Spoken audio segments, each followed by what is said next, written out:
Hey folks, in this lesson we're going to be looking at the conditional statements of if, elif, and else in a bit more detail. Last lesson we just unpacked some of the basic rules, sort of the basic structure on how to use them, which is all fine and dandy.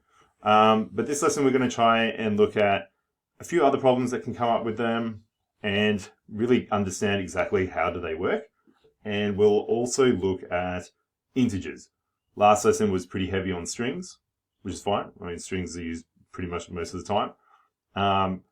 But there's a bit of nuance when it comes to using integers, so we're just going to cover that as well and ensure that we are not encountering a lot of bugs.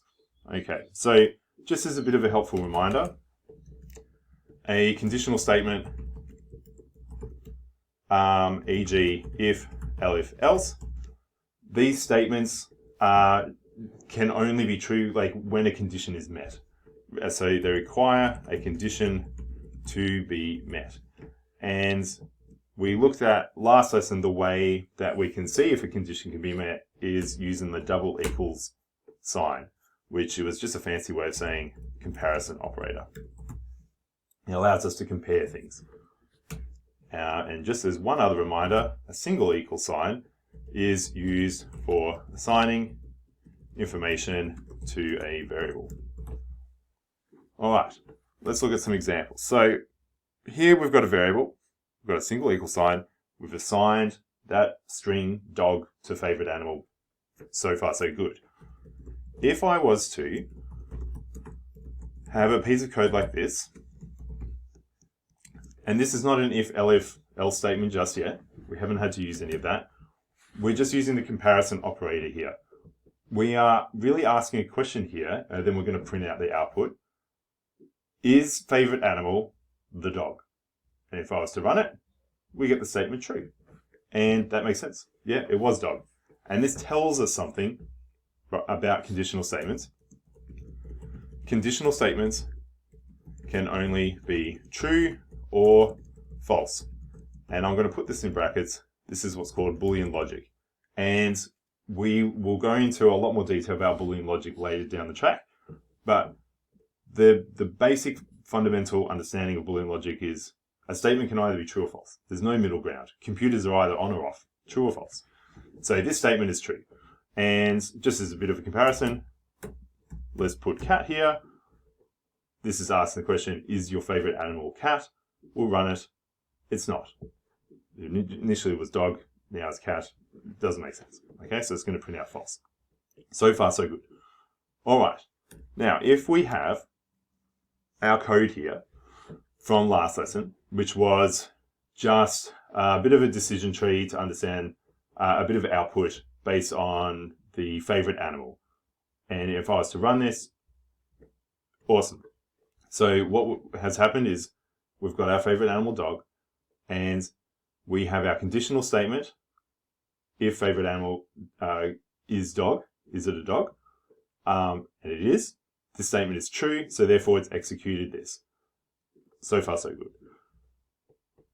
good. One question, when I started coding, I was like, well, okay, these if statements, they're asking a question. Why can't I just have another if statement? Like, why can't I just do that? Why do I have to have an elif statement? And if I was to run this, we get something kind of weird. All right, we get that I really like dogs, they can do tricks. Okay, that's fine.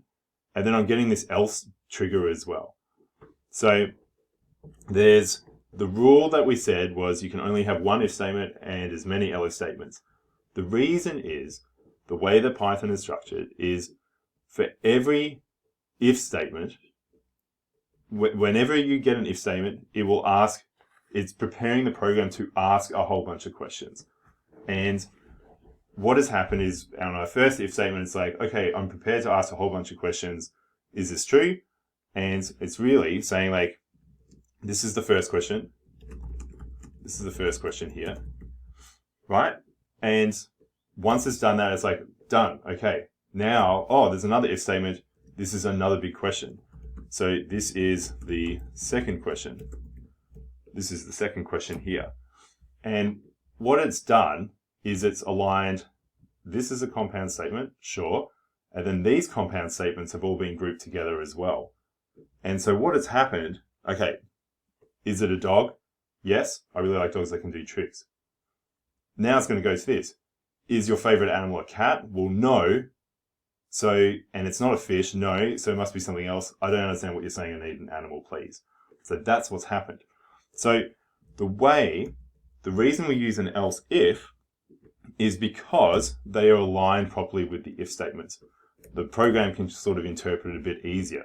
And the way it will work is if, for example, it was a cat, it will go, okay, this is our first question, it's not a dog, then it'll go to cat, and the way an elif statement is programmed is if it is triggered, nothing else can trigger, okay, or nothing else can be executed. So if I was to run that, now we're all looking pretty good. So hopefully that sort of explains the idea about like why you should only use one if statement and as many elif statements as you want, and only one else statement. If it is a bit beyond you, that's all right. Just stick to the golden rule, one if, one else, as many elifs as you want, as long as they're all aligned, okay? All right, let's have a look at integers. And integers, when I mean integers for this lesson, I'm also talking about floats. They're just a fancy way of saying numbers. So it could be decimals, it could be whole numbers. It's all good. So let's say we have a health, and that health is 80 out of 100. We could say if health is equals 80, you are healthy. And if we said health is at 90, print, you are super healthy. And we could say, elif health equals 0, print, you are dead. And I could do this for every single number. That's a terrible idea. Okay, I mean, I could run it, and I am healthy, right, at 80, but if my health suddenly changes to 82, I've got to somehow have, like, a health, like, a statement that says, what would your health be at 82? And what about decimals? So this is a bit of a disaster, actually, with integers. But rest assured, there are shortcuts. So what we are going to be using are the symbols greater than or less than. And this will make life a lot easier. So rather than saying, if health is exactly 80, you are healthy, what we can do is we can delete one of the equal signs. And as long as we replace it with one of the operators like greater than or less than, we're looking pretty good. And what this is saying is, if our health is greater than 80, you are healthy. And if our health is greater than 90, you are super healthy. And if our health is 0, okay, you are dead. So let's run that again. You are healthy. I could change it to 0. You are dead. What about 93? Let's have a look. You are healthy. Now, why has that happened? elif health. You are super healthy. Here we go. All right. This is another problem. What we really wanted to say is like, you were super healthy. Why is this not happened though? Like, well, what has happened is it's gone to our first statement here, and is our health of 93 greater than 80? It is. So this is true.